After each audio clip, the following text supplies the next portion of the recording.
గాక అపోస్తుల కార్యంలో 4వ అధ్యాయం ధ్యానించుకుంటూ ఉన్నాం. దేవుడు ఈ 4వ అధ్యాయంలో చాలా విషయాలు మనం ధ్యానించుకున్నాం. మొదటగా వాక్యములో ఉన్న శక్తిని గురించి ధ్యానించుకున్నాం. దేవుని వాక్యము 1 నుంచి 4 వచనాల వరకు వాక్యంలో ఉన్న శక్తి కనబడుతుంది. వాక్యము జస్ట్ ఇలాగా బయటికి చెప్పేసి వదిలేసిన తర్వాత ఇంచుమించు 5,000 మంది మారు మనసు పొందారంట. సో వాక్యము శక్తి గలది అన్న సంగతి మనము ధ్యానించుకున్నాం. తర్వాత నామములో ఉన్న శక్తిని గురించి ధ్యానించుకున్నాం. యేసు నామములో ఉన్న శక్తి ఎలాంటిది అన్నది ధ్యానించుకున్నాం. అన్ని నామముల కంటే పైనామము ఆ నామమునకు ఇయ్యబడిందని, ఆ నామము వలననే మనకు రక్షణ కలుగుతుందని 5 నుంచి 12 వచనాల వరకు ఉన్న వాక్య భాగంలో యేసుక్రీస్తు ప్రభువారి నామములో ఉన్న శక్తిని గురించి ధ్యానించుకున్నాం. 13 నుంచి 22 వరకు మనం చూసినట్లయితే దేవుని సేవకులలో ఉన్న ఆత్మ శక్తిని గురించి ధ్యానించుకున్నాం. దేవుని సేవకులు బెదిరించారంట. వారిని బంధించి బెదిరించినప్పటికీ వారు ఎంత మాత్రమూ బెదరక దేవుని మాట వినటం మంచిదా, మనుషులైన మీ మాట వినటం మంచిదా అని బహుధైర్యంగా వాళ్ళు బోధించడం ప్రారంభించారంట. దేవుడి సేవకుల మీద ఉన్న ఆత్మశక్తి అలాంటిది అని చూసుకున్నాం. తర్వాత 23 నుంచి ఈరోజు మనం ధ్యానించుకోవాలి. 23 నుంచి 31 వచనాలు చదువుకుందాం. తమ్ముడు జైపాల్ చదువుతాడు. మనందరం శ్రద్ధగా చూద్దాం. వీలైతే ఆయనతో పాటు చదవడానికి ట్రై చేద్దాం. వారు విడుదల నుండి తమ స్వజనుల యొద్దకు వచ్చి ప్రధాన యాజకులను పెద్దలను తమతో చెప్పిన మాటలన్నింటినీ వారికి తెలిపిరి. వారు విని ఏక మనసుతో దేవునికి ఇట్లు బిగ్గరగా మొర్రపెట్టిరి. నాదా, నీవు ఆకాశమును భూమిని సముద్రమును వాటిని సమస్తము కలగజేసిన వాడు. అన్ని జనులు ఎలా అల్లరి చేసిరి? ప్రజలు ఎందుకు వ్యర్థమైన ఆలోచనలు పెట్టుకొనిరి? ప్రభువు మీదను ఆయన క్రీస్తు మీదను భూరాజులు లేచిరి, అధికారులను ఏకంగా కూడుకొనిరి అని నువ్వు పరిశుద్ధాత్మ దేవరా మా తండ్రియు నీ సేవకునైన దావీదు నోట పలికించితివి. ఏవి జరవలని నీ హస్తమును నీ సంకల్పమును ముందు నిర్ణయించినో వాటినన్నింటినీ చేయుటకై నీ అభిషేకించిన నీ పరిశుద్ధ సేవకుడైన యేసునకు విరోధంగా హేరోదును పొంతి పిలాతును అన్ని జనులతోనూ ఇశ్రాయేలు ప్రజలతోనూ ఈ పట్టణమందు నిజంగా కూడుకొనిరి. ప్రభువా, ఈ సమయమునందు వారి బెదిరింపులు చూచి రోగులను స్వస్థపరచుటకును నీ పరిశుద్ధ సేవకునైన యేసు నామం ద్వారా శోచక్రియలను మహత్కార్యమును చేయుటకును నీ చెయ్యి చాచి ఉండగా నీ దాసులు బహుధైర్యంగా నీ వాక్యను బోధించినట్లు అనుగ్రహించుము. వారు ప్రార్థన చేయగానే వారు కూడి ఉన్న చోటు కంపించెను. అప్పుడు వారందరూ పరిశుద్ధాత్మతో నిండిన వారై దేవుని వాక్యమును ధైర్యంగా బోధించిరి. Praise the Lord. దేవునికి మహిమ కలుగును గాక. ఇప్పుడు మనం చదువుకున్న ఈ వాక్య భాగంలో ప్రార్థించే సంఘం యొక్క శక్తి కనబడతా ఉంది. ప్రార్థించే సంఘం యొక్క శక్తి, వాక్యములో ఉన్న శక్తి, ఆయన నామంలో ఉన్న శక్తి, దేవుని సేవకుల మీద ఉన్న ఆత్మలో ఉన్న శక్తి, ఇప్పుడు ప్రార్థన చేసే సంఘంలో ఉన్న శక్తి కనబడతా ఉంది. దేవుడు నిజంగా శక్తిమంతుడు. మనం నిజంగా ఉట్టి బోధలు మాత్రమే కాదు, మాటలు మాత్రమే కాదు, ప్రభు శక్తిమంతుడు. ఇక్కడ ఒక గుంపును చూస్తూ ఉన్నాం. స్వజనులు అని పేర్కొనబడ్డారు. వాళ్ళు ఎవరంట? స్వజనులు. అక్కడ పేతురు యోహానుల గారిని బంధించిన తర్వాత వాళ్ళు బెదిరించి ఇంకా ఈ నామమున బోధించకూడదు అని బంధించి బెదిరించిన తర్వాత వారిని విడుదల చేసిన తర్వాత వాళ్ళు బయటికి వచ్చి వారి స్వజనుల దగ్గరికి వెళ్ళారంట. ఆ స్వజనులు ఎవరంటే ప్రార్థన చేసే ఒక సంఘము. అవునా కాదండి? సేవకులు బలంగా దేవుని పరిచర్యలో ముందుకు సాగడానికి ప్రార్థించే సంఘము వెనకాతల ఉండాలంతే. అవునా? లూకాసు వార్త 1వ అధ్యాయంలో మనం చూసుకున్నట్లయితే లూకాసు వార్త 1వ అధ్యాయంలో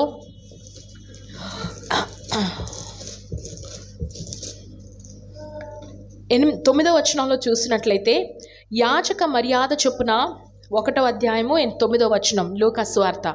యాజక మర్యాద చొప్పున ప్రభు ఆలయంలోకి వెళ్ళి ధూపము వేయుటకు అతని వంతు వచ్చెను. ధూప సమయమందు ప్రజల సమూహమంతయు వెలుపల ప్రార్థన చేయుచుండగా జకర్యా ఏమో లోపలికి వెళ్ళి యాజక ధర్మం చొప్పున ధూపం వేసి ప్రార్థన చేస్తుంటే బయట వెలుపలంట ప్రార్థన చేసే ఒక ప్రజల సమూహము ఉందంట. నిజంగా సంఘం యొక్క శక్తి ప్రార్థించే గుంపు మీద ఆధారపడి ఉంటుంది. ఏంటండి? సేవకుల యొక్క శక్తి ప్రార్థించే గుంపు మీద ఆధారపడి ఉంటుంది. అందుకనే ఒకసారి దినకరన్ గారి గురించి చెప్తూ ఉంటాను. దినకరన్ గారు చాలా బలమైన పరిచర్య చేస్తున్నారు. ఆ టైంలోని DGS దినకరన్ గారు ఫాదర్, ఆయన నిలబడి వాక్యం చెప్తా ఉన్నప్పుడు గ్రౌండ్స్ నిండిపోయేవన్నమాట. పశ్చాత్తాపంతో కన్నీటితో చాలామంది ప్రజలు రక్షణ పొందేవారు. ఆయన పరిచర్య చాలా ఆశీర్వదింపబడిన పరిచర్య. సో కన్నీటితో ఆయన వాక్యం విత్తుతూ ఉన్నప్పుడు అప్పుడు కొంతమంది జనులు వచ్చి అడిగారంట, అయ్యా నీ శక్తి ఎక్కడ కనిపిస్తుంది, how did you get this power, ఇంత శక్తి మీకు ఎక్కడి నుంచి వచ్చింది అంటే ఆయన అర్జెంటుగా ఆ పుల్పిట్, ఆ పోడియం వెనకాల, స్టేజ్ వెనకాల ఒక చిన్న గదిలో ఉన్న నల్లటి ముగ్గురు ఒక ఆడవాళ్ళని చూపించారంట. వీళ్ళే నా శక్తి అని.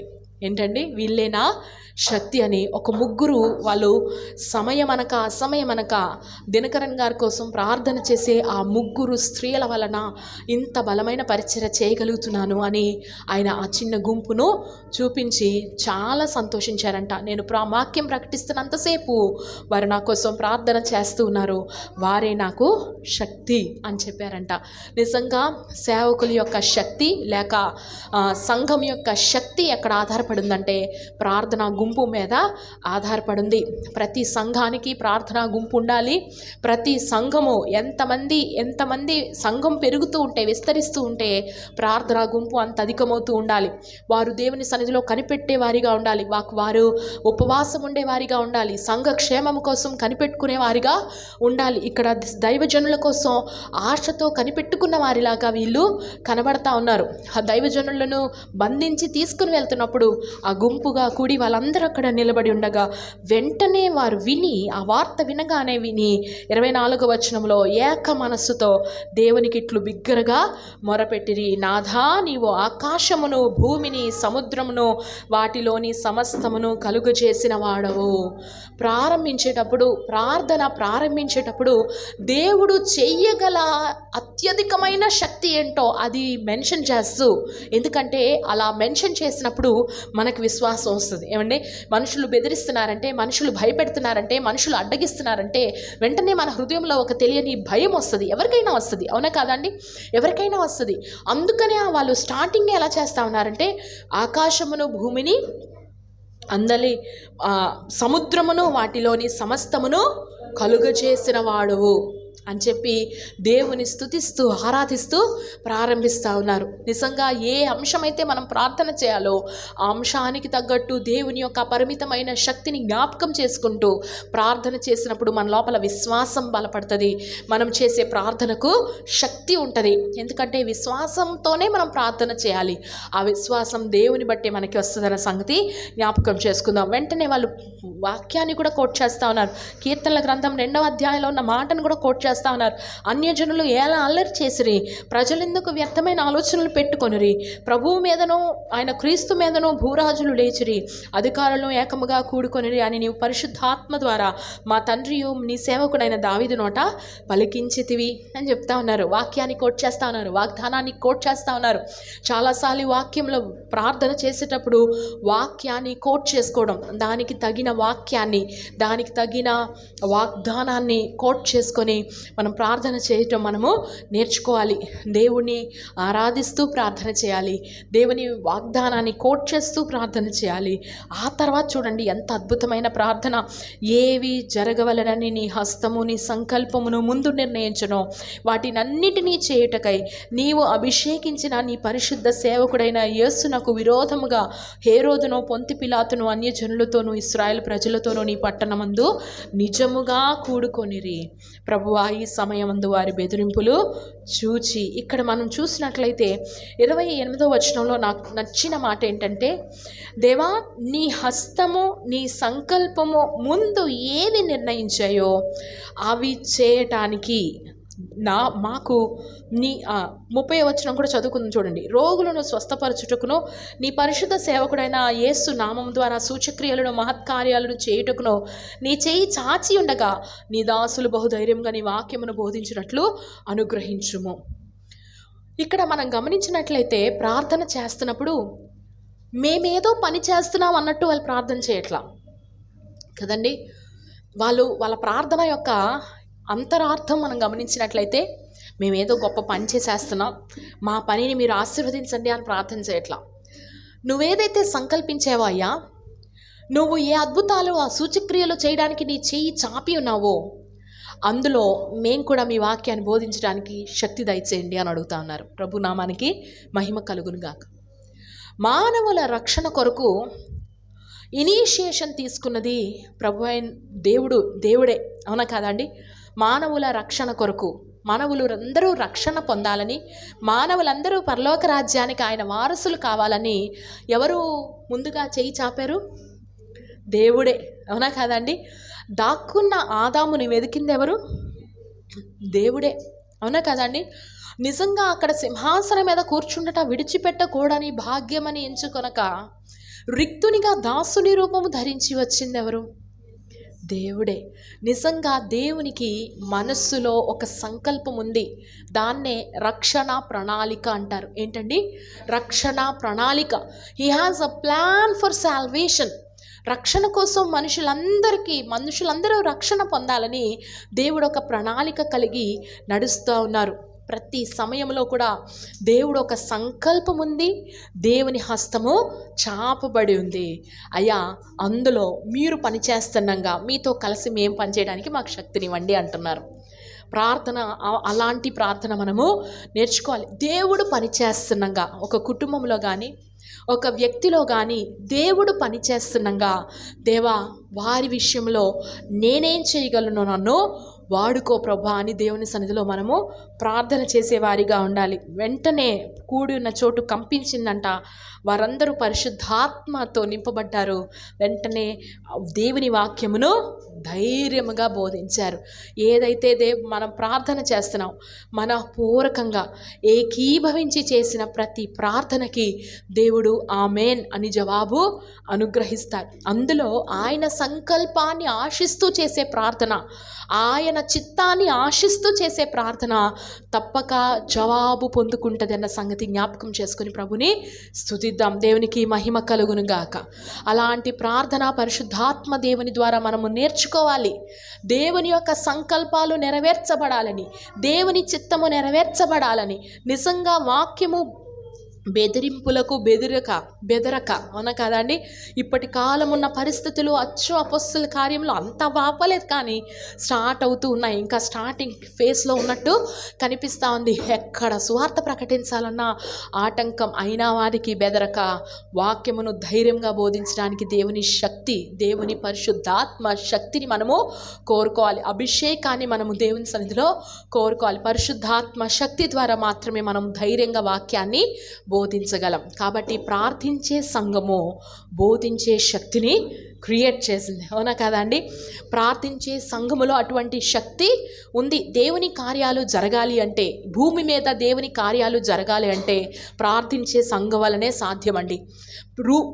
ప్లాన్స్ వేసే సంఘం వలన కాదు, ఆర్గనైజ్ చేసే సంఘం వల్ల కాదు, ప్రార్థించే సంఘం వలనే సాధ్యము. మనము దేవుని సంఘం ఇంకా వర్క్ అంత ఎక్కువ చేయలేకపోతుందంటే ప్రార్థనా లోపమే. మరలా మోకరిద్దాం, మరలా ప్రార్థన చేద్దాం. దేవుడు అట్టి ప్రార్థనాత్మతో మనల్ని నింపునుగాక. తర్వాతి వచనాల్లో 32 నుంచి 35 వచనాల్లో చూసినట్లయితే ఏకత్వములో ఉన్న శక్తి కనబడతా ఉంది. Power in oneness. ఒకసారి 32 నుంచి 35 వరకు తమ్ముడు చదువునానా. విశ్వసించిన వారందరూ ఏక హృదయమును ఏకాత్మ గలవారి ఉండిరి. ఎవడునూ తన కలిగిన వాటిలో ఏది తనదని అనుకోనలేదు. వారి కలిగినంతయు వారికి సమష్టిగా ఉండెను. ఇదిగాక అపోస్తలులు బహుబలముగా ప్రభువైన యేసు పునరుద్ధానమును గురించి సాక్ష్యం ఇచ్చిరి. దైవ కృప అందరియందు అధికంగా ఉండెను. భూములైను ఇండ్లైను కలిగిన వారందరూ వాటిని అమ్మిన వాటి వెల తెచ్చి అపోస్తలుల పాదల వద్ద పెట్టుచు వచ్చిరి. వారు ప్రతి వానికి వాని అక్కర కొలది పంచిపెట్టిరి కనుక వారిలో ఎవరికి కొదువు లేకపోయిను. కుప్రాలో పుట్టిన దేవుడికి దేవునికి మహిమ కలుగును గాక. విశ్వసించిన వారందరూ ఎందరైతే ప్రభు అయిన యేసునందు విశ్వాసం ఉంచారో ఏక హృదయము కలిగి ఏకాత్మ కలిగి ఉన్నారంట. ఏక హృదయము, ఇమోషనల్లీ వన్నెస్లో ఉన్నారు. వాళ్ళ ఆత్మలో ఒక్కటిగా ఉన్నారు. వాళ్ళ ఆలోచనలు ఒక్కొక్కరిది ఒక్కొక్క ఆలోచన కానే కాదు, ఒకటే ఆలోచన. అవునా కాదా అండి? మనకు చాలాసార్లు యూనిటీ గురించి చాలా స్టోరీస్, చిన్న చిన్న టేల్స్ మనకు తెలుసు. అవునా? వల వేసిన ఒక హంటర్ ఉన్నాడు. వల వేసేసారంట, కిందనంతా గింజలు జల్లేసి వల వేసేసరికి పక్షులన్నీ వచ్చి వాలేసరికి వలలో చిక్కుకుపోయారంట. ఆ పక్షులు ఎలా తప్పించుకున్నాయి? 1 2 3 అనేసరికి ఒక్కసారిగా పైకి లేచేసారు. పైకి అన్నీ కలిసి ఒక్కసారిగా ఎగిరేసరికల్లా అవన్నీ కూడా ఆ వల నుంచి తప్పించుకున్నట్లుగా మనం స్టోరీస్ చెప్పుకుంటూ ఉంటాం. నిజంగా వన్నెస్లో చాలా శక్తి ఉంది. అయితే వన్నెస్ రాంగ్ పని కోసం చేస్తా ఉన్నప్పుడు దేవుడే వన్నెస్ని డిస్టర్బ్ చేశారు. బాబేల్ గోపురం దగ్గర వన్నెస్తో వారికి పేరు కలుగు చేసుకోవాలని, దేవుడిని రీచ్ అవ్వాలని, దేవుని కంటే గొప్పవాళ్ళు కావాలని వారు కట్టిన ఆ బాబేలు గోపురం దగ్గర దేవుడే వారి భాషలను తారుమారు చేసి వారిని చిన్నాభిన్నం చేసి వాళ్ళని చెదరగొట్టేశారు. ఆ దేవుడే ఇప్పుడు ఆత్మశక్తితో నింపి మరలా అందరినీ సమకూర్చి, ఇప్పుడు కూడా అన్య భాషలే, ఒక్కొక్కరి భాష డిఫరెంటే, పరిశుద్ధాత్మ శక్తితో నింపబడినప్పుడు వారందరూ వారి వారి భాషల్లో దేవుని స్తుతిస్తున్నారు. కానీ ఆత్మలో మాత్రం ఒక్కటై ఉన్నారు. దేవునికి మహిమ కలుగును గాక. Unity in diversity. అందరూ డిఫరెంటే, కానీ అందరం ఏకాత్మ కలిగి ఉండేరంట. నిజంగా ఏకత్వంలో చాలా శక్తి ఉంది. మరలా పరిశుద్ధాత్మ దేవుడు ఐక్యపరుస్తూ ఉన్నారు, ప్రతి ఒక్కరిని ఐక్యపరుస్తూ ఉన్నారు. సంఘములో ఏకత్వమే స్ట్రాంగ్ హోల్డ్ అన్నమాట. ఏకత్వము కలిగి ఉన్న సంఘమే ఉజ్జీవింపబడిన సంఘము. ఏకత్వము లేని సంఘము, ఏకత్వమును డిస్టర్బ్ చేయడానికి రకరకాల ప్రయత్నాలు, శోధించడానికి శోధకుడు రకరకాలుగా ప్రవేశిస్తూ ఉంటాడు. ప్రతి వాటిని అడ్డగిస్తూ, ప్రతి వాటిని జయిస్తూ ఏకత్వాన్ని కాపాడుకోవాలంట. నిజంగా ఏకత్వం ఉంది కాబట్టి వారిలో అంత ఉజ్జీవం వచ్చింది. వారేంటంటే వారు కలిగిన ఆస్తులను అమ్మేసి మరి అపోస్తుల పాదముల దగ్గర పెట్టేశారంట. మొత్తం వాళ్ళకి కలిగిన సమస్తము తీసుకొని వచ్చేసి ఏమేమి ఉన్నాయో అన్నీ ఇంకా తీసుకొని వచ్చేసి సంఘంలో పెట్టేసి జాయింట్ అకౌంట్. ఎవరెవరికి జాయింట్ అకౌంట్ అంటే ఉన్న చర్చ్ మెంబర్స్ అందరికీ ఒకటే జాయింట్ అకౌంట్. ఎవరికి ఏది అవసరమైతే వాళ్ళు తీసుకునేవాళ్ళు. దొంగిలించే వాళ్ళు కాదు, ఎక్స్ట్రా తీసుకునే వాళ్ళు కాదు. అవసరాన్ని బట్టి వాళ్ళు తీసుకునేవాళ్ళు, అవసరాన్ని బట్టి వాళ్ళు వాడుకునేవాళ్ళు, అవసరాన్ని బట్టి వాళ్ళు ఉంచుకునేవారు. నిజంగా అలాంటి ఏకత్వం అసలు పాసిబులేనా అండి? అలా ఉంటే ఏమవుతుంది? కొంతమంది ఎక్కువ తీసుకొని దాచేసుకుంటారు, కొంతమందికి లేకుండా అయిపోతుంది. అవునా కదా? కానీ పరిశుద్ధాత్మ దేవుని యొక్క శక్తి ఎంత కమ్ముకుందంటే ఆ సంఘం మీద, వాళ్ళకి కలిగిన సమస్తము అక్కడే ఉంచుకున్నారంట. వాళ్ళు ఒక్కొక్కటి ఇచ్చారంట. అది కాకుండా, అలాగ కాకుండా సోషల్ ఈక్వాలిటీ వచ్చేసింది. ఏ సోషల్ ఈక్వాలిటీ కోసమైతే ఎంతోమంది పార్టీస్ వాళ్ళు ఫైట్ చేస్తూ ఉన్నారు. సోషల్ ఈక్వాలిటీ కావాలి, ఈక్వాలిటీ అలా ఇలా రాదు, ఆత్మశక్తి ద్వారానే వస్తుంది. పరిశుద్ధాత్మ దేవుడు ఐక్యపరచకపోతే సోషల్ ఈక్వాలిటీ రాదన్న సంగతి జ్ఞాపకం చేసుకుందాం. కాబట్టి ఆత్మశక్తితో వాళ్ళు ఏకత్వం కలిగి, ఏకహృదయం కలిగి, ఏకాత్మ కలిగి ఉన్నప్పుడు అపోస్తలులేమో యేసు యొక్క పునరుద్ధానం గురించి ధైర్యంగా విరివిగా బోధించుకుంటూ వెళ్ళిపోతా ఉన్నారు. యేసయ్య తిరిగి లేచారన్న వార్తను మరి ఎక్కువ ప్రకటిస్తూ ముందుకు సాగిపోయినట్లు చూస్తూ ఉన్నాం. వాళ్ళు సాక్షులుగా ఉన్నారంట ఆయన పునరుద్ధానం గురించి. అందుకని యేసయ్య పునరుద్ధానం గురించి ఎప్పుడైతే సాక్ష్యం ఇస్తూ ఉన్నారో అప్పుడు సంఘములో ఉజ్జీవము అధికమవుతా వచ్చింది. నిజంగా అలాంటి ఏకత్వం దేవుడు మనకు కూడా అనుగ్రహించునుగాక. 36, 37 వచనంలో ఒక వ్యక్తి కనబడతా ఉన్నారు. ఒక వ్యక్తిని గురించిన ఇంట్రొడక్షన్ కనబడతా ఉంది. తర్వాత ఈ వ్యక్తిని గురించిన వివరణ, ఈ వ్యక్తి చేసిన పరిచర్య గురించి రాయబడింది. ఆయన ఊరు పేరేంటంటే కుప్రా. ఆయన ఏ జాతికి, ఏ తెగకు చెందినవాడంటే లేవీయుడు. ఏ ట్రైబ్కి అంటే లేవీయుడు. ఆయన ఏ గోత్రం వాళ్ళంటే లేవీయుడు. ఏ ఊరు వాడంటే కుప్రా. ఆయన అసలు పేరు ఏంటంటే యోసేపు. కానీ అపోస్తలులు ఆయనకి ఏమని పేరు పెట్టారంటే బర్నబా. దాని అర్థం ఏంటి? హెచ్చరిక పుత్రుడు. కిందన ఫుట్ నోట్లో ఆదరణ పుత్రుడు. ఏంటండి? ఆదరణ పుత్రుడు అని చెప్పి ఆయన కూడా భూమి గలవాడై ఉన్నాడంట. దాన్ని అమ్మి దాని వెల తీసుకొచ్చి అపోస్తలుల పాదముల యొద్ద పెట్టేసిన వాడంట. ఉజ్జీవం ఆయన హృదయంలో వచ్చింది, రక్షణ ఆయన హృదయంలో వచ్చింది. ఆయన వెంటనే దేవుని సేవలో ముందుకు రావడానికి ముందుకు వచ్చేసాడు. ఆయన సంఘానికి, సేవకులకు, అపోస్తలులకు ఆదరణ పుత్రుడుగా ఉన్నాడంట. Praise the Lord. దేవునికి మహిమ కలుగును గాక. బర్నబాలో ఉన్న స్పెషాలిటీ ఏంటంటే సేవకులకే ఆదరణ పుత్రుడు. ఎంత ఆశ్చర్యం అండి. సంఘంలో బర్నబాలు కొంతమంది ఉండాలి, వాళ్ళని బట్టి సేవకులకు ఆదరణ రావాలంట, సంఘానికి ఆదరణ రావాలంట. వాళ్ళు ఉన్నారు పర్వాలేదులే అని సంఘానికి, సేవకులకు ఆదరణ పుత్రులు అవసరము. బర్నబా లాంటి ఆదరణ పుత్రుడుగా ఉన్నాడు. లేవి కుటుంబంలో పుట్టి కుప్రా నుంచి వచ్చి ఆయన అపోస్తుల పాదముల దగ్గర తనకు కలిగిన సమస్తమును ఆయన పాదముల దగ్గర, అపోస్తుల పాదముల దగ్గర పెట్టేశారు. అలాగా పెట్టి ముందుకి సాగారు. ఇలా చేశాడు కదా, మేము కూడా చేద్దాం అనుకొని నష్టపోయిన తర్వాత ఒక కుటుంబము 5వ అధ్యాయంలో కనబడతాడు. ఆయన చేసేటట్టే మనం చేసేయకూడదు. ఈయన హృదయాన్ని అర్పించాడు కాబట్టి ఆయన చేసిన పని దేవుడు అంగీకరించారు. కాబట్టి ఫస్ట్ హృదయమే, ఫస్ట్ జీవితమే, ఫస్ట్ మన చిత్తాన్నే దేవునికి సరెండర్ చేయాలి.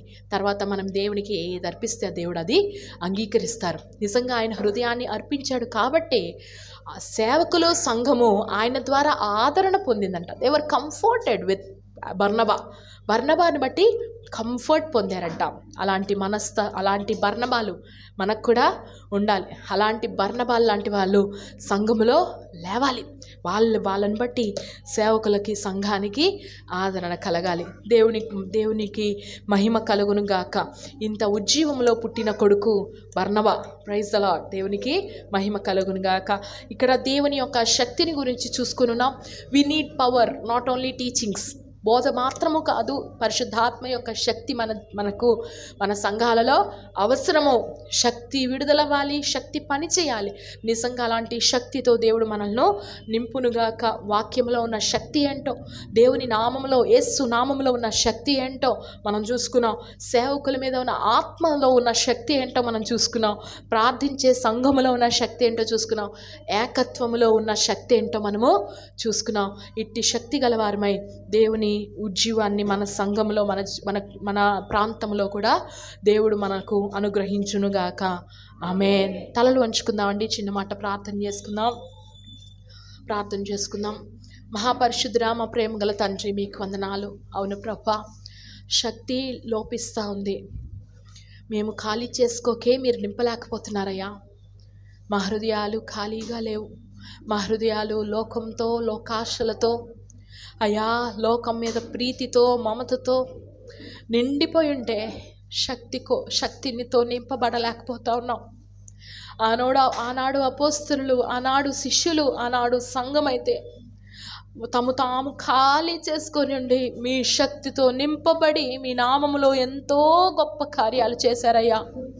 అలాంటి గొప్ప కార్యాలు చేయటానికి దేవా, మమ్మల్ని మీ ఆత్మ శక్తితో నింపమని బ్రతిమలాడుకుంటున్నావయ్యా. అయ్యా, మీ ఆత్మ శక్తితో నింపమని వేడుకుంటున్నావయ్యా. అయ్యా, వ్యర్థత నుంచి మమ్మల్ని విడిపించండి, నామకార్థత నుంచి మమ్మల్ని విడిపించండి దేవా. ఉట్టి బోధ నుంచి విడిపించండి. శక్తితో కూడిన బోధ, శక్తితో కూడిన ప్రార్థన, అయ్యా శక్తితో కూడిన సంఘముగా నాయన ఈ చిన్న సంఘాన్ని తీర్చిదిద్దమని బ్రతిమలాడుకు. సార్వత్రిక సంఘము మీద ఉన్న సేవకులు, సేవకురాళ్ళందరి మీద ఇటువంటి ఆత్మ శక్తిని దయచేసి నడిపించమని వేడుకుంటూ మా చిన్న మనవులను యేసయ్య అతి పరిశుద్ధ నామములో అడిగి వేడుకొనుచున్నాం తండ్రి. ఆమేన్, ఆమేన్, ఆమేన్.